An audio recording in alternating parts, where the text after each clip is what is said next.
love exploring worlds that, you know, we haven't seen for a long time. And the world of Prince of Persia is something very interesting. It goes way back. What I loved was that it went right the way back to before stories were history. It went to a point where they were myth. Go with the patrols off to your left. There's one turning and coming back now. Really, it was about the story and the possibilities for the story. The ability to do a beautiful, epic period piece really pulled us to it. This is the building down in Moscow. This is the NASA market, so. First of all, the scope of it, the size of it, I just thought, wow, I've never been involved in something that's, you know, like this, and can it be pulled off? Just seemed like a huge challenge. And then this is actually on the set we're going to go out to. We're actually building part of that temple. We are, you know, taking off from what's given to us by the game, and the game creator worked with us for a long time on developing the screenplay, so we're being true to his vision of the game. Of course, one of my concerns about doing a Prince of Persia movie was that it'd be a good movie. And, you know, there's really no one who makes this kind of movie better than Jerry Bruckheimer.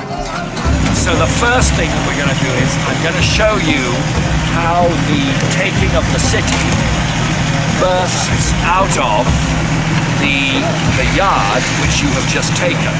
We went out to Morocco, and in the first week we just kind of visited some of the sets that have been built. And I mean, they were like cities. That was when I realised, whoa, you know, this is a big deal.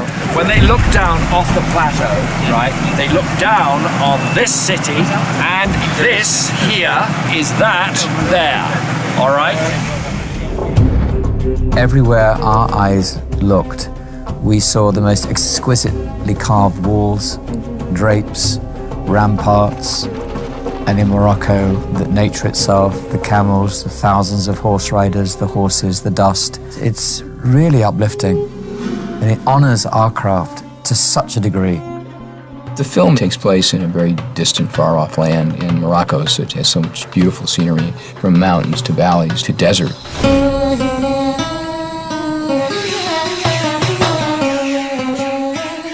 And what's wonderful about Morocco is that there are these mind-splitting contrasts between the most extraordinary iridescent green and absolute aridness.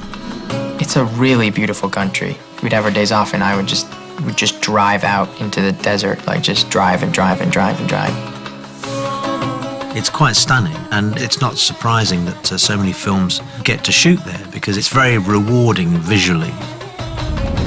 And also I have to say that the local labour here, some of the craftsmanship is fantastic. Some of the plasterers, some of the metal workers who bash out bits of brass and make beautiful patterns. It's fantastic. Some good craftsmen here. The first day I got here, one of the first things I did is I went out to the warehouse where they're putting together all the props and all the production design.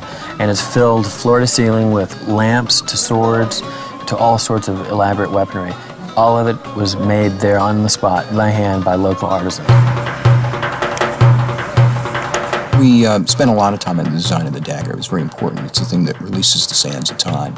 And it had to have the exact qualities for that period and yet be unique and special. So I think we did about 30 different daggers before we settled on the one that we ended up using in the film. Beautiful job. The props people, the costume people, the set dressers, they all went absolutely mad for how we could make these things both imaginative and so that it would be a good mystical story, and at the same time pay real service to what things actually looked like.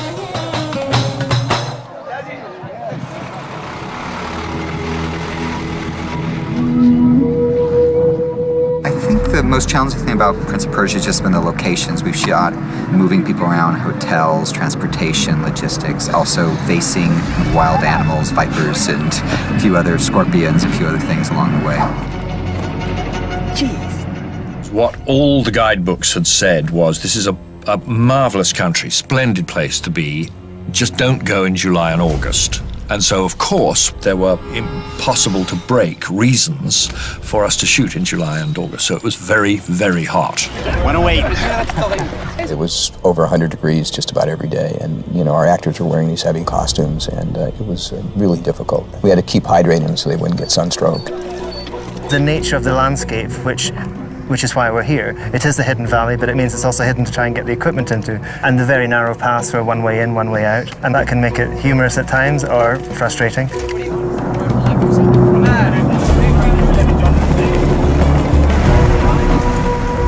Sometimes in really stark desert, no greenery at all, and the rain would come. It's gonna rain.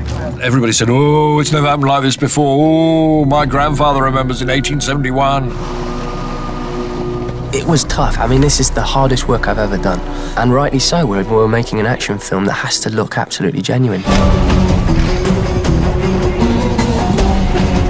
I'd never seen so many extras. I mean, it's extraordinary, you know, galloping down the hill with a real army behind me and not 5 guys that they're going to replicate in CGI. And the noise of an army, that's pretty impressive. Just to see all of the extras, we had African looking, like kind of tribal, and then we had Chinese, and it was amazing, the costumes and everything. Penny Rose is our costume designer. She did all 3 of the Pirates of the Caribbean. Penny's an amazing artist. She designs all the costumes, and then she has to make them, which is not an easy task, because we have thousands of costumes. How many of these damn things are there to do? She gave me so many choices, and she'd say really wonderful things to me, like, she's like, do you like that ring? And I'd say, like, darling, do you like that ring? And I'd say, yeah, I sort of like that ring. And oh, you don't like it? Well, don't be surprised if it ends up on someone else. And I'd be like, okay. And This is Jake's armour that he wears in the opening of the film when he's a warrior. Real leather, painstakingly made with all the ingredients and accessories. It was made in Morocco by the wonderful craftsman there, and this one is the plastic replica. And this coat is like, you know, made up of 1,000 different pieces of material. And when it was new, it looked gorgeous. Then she took a cheese grater to it in the most vicious way. And what you see is the result of years and years of wear. But it doesn't feel like a costume, it feels like clothes. This is my princess outfit. This is going to be the Disney shop outfit, I think. We had extras who were leaning against the walls and dozing. They looked exactly like paintings. They were absolutely exquisite. Back row!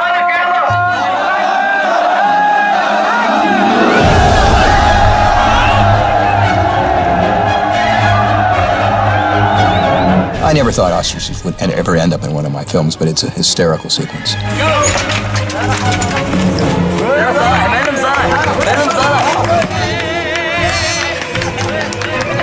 Yeah, pretty exciting day. We got our jockeys for the first time today, and none of them have ridden an ostrich before, although they are professional jockeys.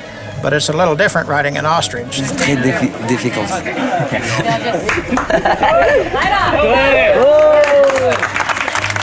I quickly realized that there are going to be crashes on every single race, because they're very, very difficult to ride. In ostrich, you only have one balance point. You can't go forward, you can't lean back, and you don't have any side to side. As soon as you get to the side, then the ostrich veers and falls.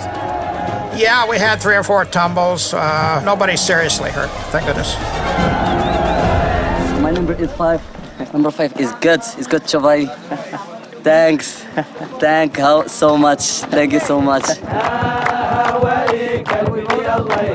I think some of my favorite memories from Morocco is just the people. It's this eclectic mix of old world and cosmopolitan, and their people are gracious and generous and nice and accommodating. It's such a great culture. Hello, how are you? I'm fine, thank you, and you?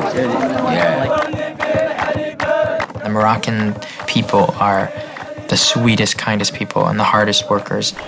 When you go to Marrakesh, you have like this sort of westernized area, and then as you travel farther and farther out, you see this beautiful culture. And there's nothing better than being in a place where you feel like you go back in centuries, you know. The realism of it is all in there.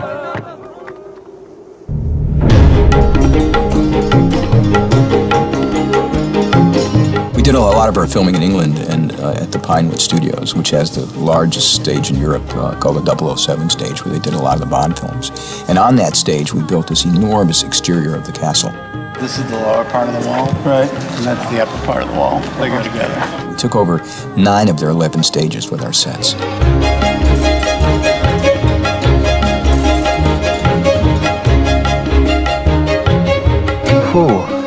We've got 9 stages, and we've turned them all over 2 or 3 times, so it's 35, 40 sets probably. So yeah, I'd say this is You know, it's the largest in scale and scope. I didn't want to make it a fantasy.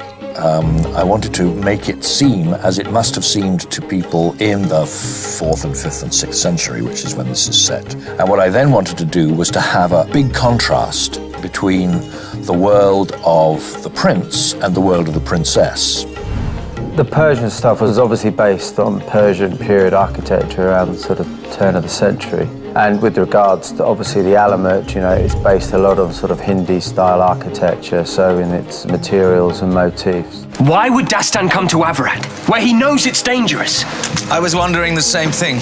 We have Nassaf, which is the Persian royal city, and that, in terms of colours, I wanted to use black reds, a sort of warring nation, a defensive nation, and then there's Alamut, which is, you know, alabaster creams, sparkling blues, flaking gold leaf, flaking limes, in terms of wall finishes.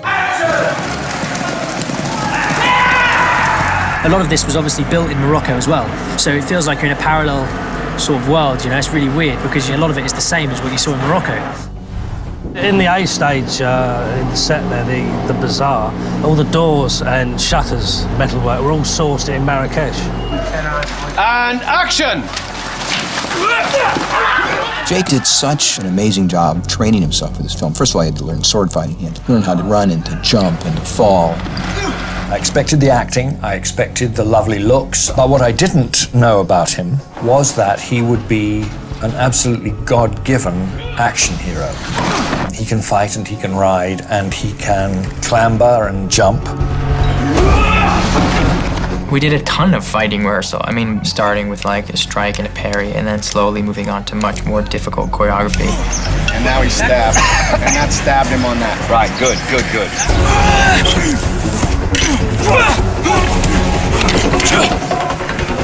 Bring your it's hand easier over. for me when you come on top because then I can really bring you over. Yeah, okay. As far as a fight coordinator is concerned, he takes direction, but he also wants to put the flavor of his character in, which is just very commendable. Action!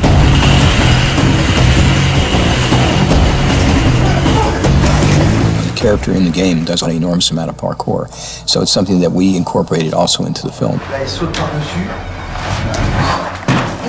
David Bell is great. I mean, first of all, he's the founder of it all, so it was interesting to listen to him. And he came up with 4 or 5 not-so-little bits that really added to the film. En fait, j'interviens dans le film de Prince of Persia en tant que chorégraphe pour définir un peu toutes les scènes d'action, amener un côté authentique. On voit le personnage faire des vrilles, des mouvements, des acrobaties, et je suis un peu là pour donner un sens et justifier cette action pour que ça soit bien inclus dans l'histoire. When Dastan jumps off of things and flies off of things, any extremely talented gymnast could probably pull those things off. And in fact, when we do them on set, they're the real thing. And that has a nice feeling of reality, and I think an audience will really pick up on that. Dans le cinéma, on essaie de trouver ce qui va être le plus joli, le plus impressionnant, et des fois, c'est pas forcément logique ou crédible. Le parcours se pratique dans des configurations réelles. C'est vraiment toutes les différentes possibilités de passer dans des endroits suivant les architectures, des immeubles et tout, qui font faire au corps des mouvements un peu différents de tous les autres sports qu'on a vus. Tu fais comme ça, tu arrives ici, tu bloques, tu te retournes, tac, tu sautes. It's so exciting to watch. I mean, these people are jumping and bouncing off walls and off ceilings, and they do it all, you know, through their physical force. We incorporate the new parkour, free running into the old style of battles and fights, and that gives it a different flavor. My favorite movies are always a mix of everything, you know, every department, from, you know, real production design that's detail-oriented and can be really interacted with, along with stunts. A mixture of all that, you know, is what makes the movies I love, you know, great. And I think this is one of those movies. All right, now then, Jake, start to swing it a bit towards me more. You've got to make it all work. Every tiny little corner of it has got to be of a piece. So you're absolutely making up a world in which the characters in the story can believe what is happening to them. Prince of Persia is an epic film, from the locations to the action to the adventure, all the things we love going to the movies for, to get away from our lives for a couple hours and join our characters in a world that they'll never be a part of and something they've never seen before.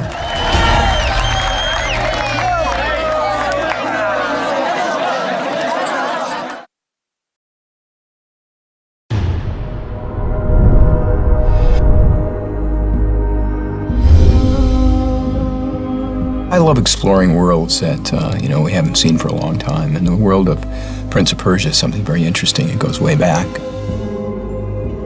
What I loved was that it went right the way back to before stories were history. It went to a point where Bruckheimer. So the first thing that we're going to do is I'm going to show you how the taking of the city bursts out of the yard which you have just taken. We went out to Morocco, and in the first week we just kind of visited some of the sets that have been built. And I mean, they were like cities. That was when I realised, whoa, this is a big deal. When they look down off the plateau, right, they look down on this city, and this here is that there, all right? Everywhere our eyes looked, we saw the most exquisitely carved walls, drapes, ramparts, and in Morocco, the nature itself, the camels, the thousands of horse riders, the horses, the dust. It's really uplifting, and it honors our craft. Like this, and can it be pulled off? Just seemed like a huge challenge. And this is actually on the set we're going to go out to. We're actually building part of that temple. We are, taking off from what's given to us by the game, and the game creator worked with us for a long time on developing the screenplay, so we're being true to his vision of the game. Of course, one of my concerns about doing a Prince of Persia movie was that it'd be a good movie. And, there's really no one who makes this kind of movie better than Jerry Bruckheimer. They were myth. Go with the patrols off to your left. There's one turning and coming back now. Really, it was about the story and the possibilities for the story. The ability to do a beautiful epic period piece really pulled us to it. This is what we're building down in Moscow. This is the NASA project. First of all, the scope of it, the size of it, I just thought, wow, I've never been involved in something that's